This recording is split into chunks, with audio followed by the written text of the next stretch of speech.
Hello everyone, आज हम लोग रस में एक दूसरे रस के बारे में पढ़ेंगे। आज हम चर्चा करने वाले हैं श्रृंगार रस के बारे में। तो देखते हैं श्रृंगार रस की परिभाषा कैसे बनती है और कैसे हम इनके उदाहरणों को पहचानेंगे, कैसे स्पष्टीकरण करेंगे। तो हम सबसे पहले आपको परिभाषा बताएंगे बच्चों। इसमें आपको अलग से परिभाषा रटने की जरूरत नहीं है, जैसे आपने अन्य परिभाषाएं याद की हैं, बस केवल आपको स्थायी भाव को ध्यान में रखना होगा। तो हम कहेंगे श्रृंगार रस का स्थायी भाव होता है रति। रति नामक स्थायी भाव, विभाव, अनुभाव और संचारी भाव के संयोग से हमारे श्रृंगार रस की निष्पत्ति होती है। हमको ये ध्यान देना है कि बस केवल स्थायी भाव बदल देंगे और रस का हमें जो नाम है वो आगे परिभाषा में देना है। इसकी एक दूसरी परिभाषा भी ये है कि जहाँ नायक नायिका के प्रेम मिलन या प्रसंग का मिलन प्रसंग का जहाँ पे चित्रण होता है वहाँ पे भी श्रृंगार रस होता है। लेकिन अगर आप ये वाली परिभाषा लिखेंगे जो मैंने अभी पहले बताई है तो वो परिभाषा ज़्यादा उत्तम मानी जाती है। एक बार मैं फिर से बताऊंगी कि रति नामक स्थायी भाव, विभाव, अनुभाव और संचारी भाव के संयोग से श्रृंगार रस की निष्पत्ति होती है। क्लियर हो गया होगा। इससे पहले के वीडियो में भी मैंने बताया था कि स्थायी भाव, विभाव, अनुभाव और संचारी भाव के संयोग से ही रस की निष्पत्ति होती। कोई भी होगा, आपको इसी तरह परिभाषा देनी है। आपको पता है 11 रस हैं। अब हम आपको कुछ उदाहरण के माध्यम से ही क्लियर कर देंगे कि हमें रस को कैसे पहचानना है। जो भी भाव होगा उसी के आधार पर हम रस को पहचानते हैं। जैसे पहला है लता ओट तब सखिन लखाए, श्यामल गौर किशोर सुहाए, देख रूप लोचन ललचाने, हर्षे जनु निज निधि पहचाने। यहाँ पे श्रृंगारिकता है, नायक नायिका के मिलन का वर्णन है। कह रहे हैं लता ओट, लता की मतलब लता की ओट से जब उन्होंने श्री राम ने देखा था सीता जी को, है ना, दो लोग खड़े थे श्यामले और गोरे, यानी राम और लक्ष्मण दोनों खड़े थे, दो किशोर थे और उसी के उस पार, लता के उस पार से सीता जी देखती हैं और उनके लोचन यानी नेत्र जो है वो प्रेम के वशीभूत होकर लालायित हो जाते हैं। इसलिए यहाँ पर आपका श्रृंगार रस है। ठीक है, हम आपको यहाँ पे व्याख्या नहीं बता रहे हैं, जो हम इसकी पूरी व्याख्या करें उसमें केवल अनावश्यक समय बर्बाद होगा। तो यहाँ पे नायक को नायिका देख रही है इसलिए श्रृंगार रस हो जाएगा। क्लियर हो गया। दूसरे में क्या है, हे खगनग हे मधुकर श्रेणी, तुम देखी सीता मृगनयनी। हम आपको ये भी बताना चाहेंगे कि श्रृंगार रस में दो स्वरूप हमें दिखाई देते हैं। श्रृंगार रस के दो पक्ष होते हैं, एक संयोग श्रृंगार रस, दूसरा वियोग श्रृंगार रस। पहली परिभाषा मैंने जो बताई वो परिभाषा आप किसी में भी लिख सकते हैं, रति वाली। लेकिन अगर आप दूसरी लिखते हैं कि नायक नायिका के मिलन प्रसंग का वर्णन जहाँ पे हो वहाँ पे श्रृंगार रस होता है, तो केवल ये परिभाषा आप संयोग श्रृंगार में लिख पाएंगे। लेकिन अगर वियोग की परिभाषा आप दूसरे तरह से लिखेंगे तो आप कहेंगे जहाँ नायक नायिका के बिछड़ने का या उनके विछोह का प्रसंग होता है वहाँ पे वियोग श्रृंगार रस होता है। तो क्लियर हो गया होगा, जहाँ नायक नायिका का बिछड़ना है वहाँ वियोग हो गया और जहाँ पे मिलन की बात है वहाँ पे संयोग हो गया।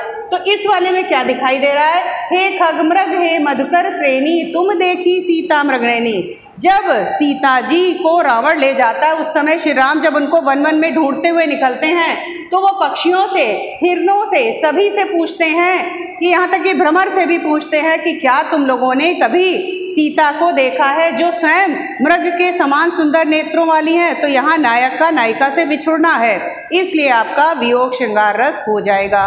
क्लियर हो गया। एक मैंने आपको संयोग श्रृंगार का बताया, दूसरा वियोग का बताया।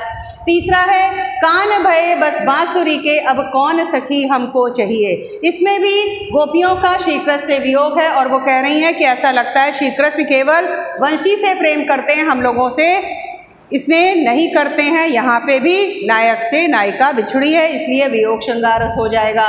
तिरछे करी नैन दिसैन तिन्हें समझाई कछु मुस्काई चली।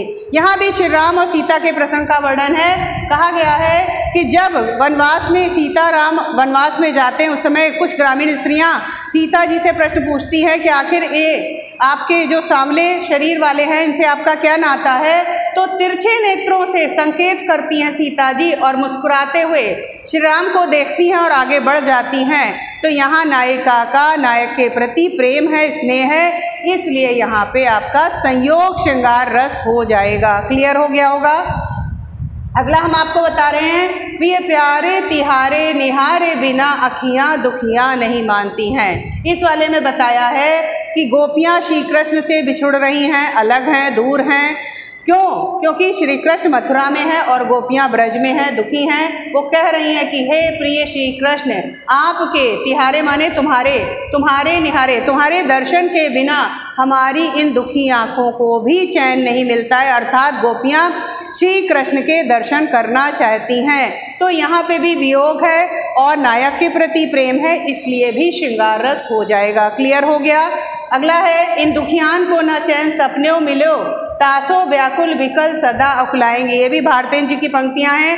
इसमें भी गोपियों के विरह वर्णन का है कि इन दुखी नेत्रों को हमें स्वप्न में भी चैन नहीं मिलता है। क्यों? क्योंकि ये श्री कृष्ण से दूर हैं और इसीलिए व्याकुल और विकल अकुलाती रहती हैं। तो यहाँ भी वियोग श्रृंगार रस है। लेकिन अगर आपको बच्चों एग्जाम में लिखने को आता है तो आप पहले या दूसरे में से अगर आप लिखेंगे तो आपको पूरा स्पष्टीकरण ज़्यादा समझ में आ जाएगा। मैं 2 के स्पष्टीकरण आपको बताने भी जा रही हूँ। आश्रय, आलंबन, अनुभाव, विभाव, संचारी भाव आपको स्पष्टीकरण में लिखना होगा।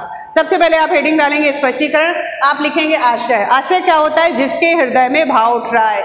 यहाँ पहले वाले उदाहरण में सीता जी के हृदय में भाव उठ रहा है, इसलिए सीता जी क्या हो गई? आश्रय हो गई। आलंबन कौन है? जिस वस्तु को देखकर भाव उठता है, यानी आलंबन श्री राम हो जाएंगे। ठीक है, आलंबन श्री राम हो जाएंगे। अनुभाव यानी जो वो मुस्कुराने की, लजाने की जो चेष्टा कर रही हैं, जो भी चेष्टाएं होती हैं वो अनुभाव होती हैं। विभाव यहाँ पे जो हर्ष का भाव उठ रहा है, प्रेम का भाव उठ रहा है, ये भाव को यानी स्थायी भाव को बढ़ा रहा है। ठीक है, और संचारी भाव नहीं, संचारी भाव आपका ये हो जाएगा जो हर्ष, ये आपके प्रेम के भाव को बढ़ा रहा है। और विभाव यानी जो हृदय में स्थित प्रेम का भाव था वो आपका उसको जो उद्दीप्त कर रहा है, जो भाव को उद्दीप्त करता है वो संचारी भाव हो जाएगा। ठीक है, उसी तरह से आप देखेंगे यहाँ पे कि हे खगमृग हे मधुकर श्रेणी तुम देखी सीता मृगनयनी। इसमें श्री राम के हृदय में भाव उठ रहे हैं, वियोग का वर्णन है, तो श्री राम आश्रय हो जाएंगे। सीता जी के लिए जो वियोग है वो इनका वहाँ पे संचारी भाव होगा। आलंबन यानी किस किस वस्तुओं को देखकर इनके भाव उठ रहे हैं, यानी सीता जी जो उनके आभूषण थे या जो वन में जहाँ जहाँ से वो गुजरी थी वो सारी वस्तुएं आलंबन हो जाएंगी।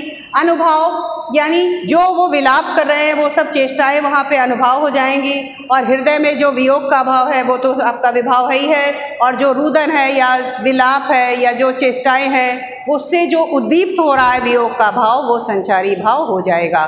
तो मेरे विचार से ये संयोग श्रृंगार और वियोग श्रृंगार आपको क्लियर हो गया होगा और इसी के साथ आपको श्रृंगार रस पूरी तरह से समझ में आ गया होगा। Okay students, thank you.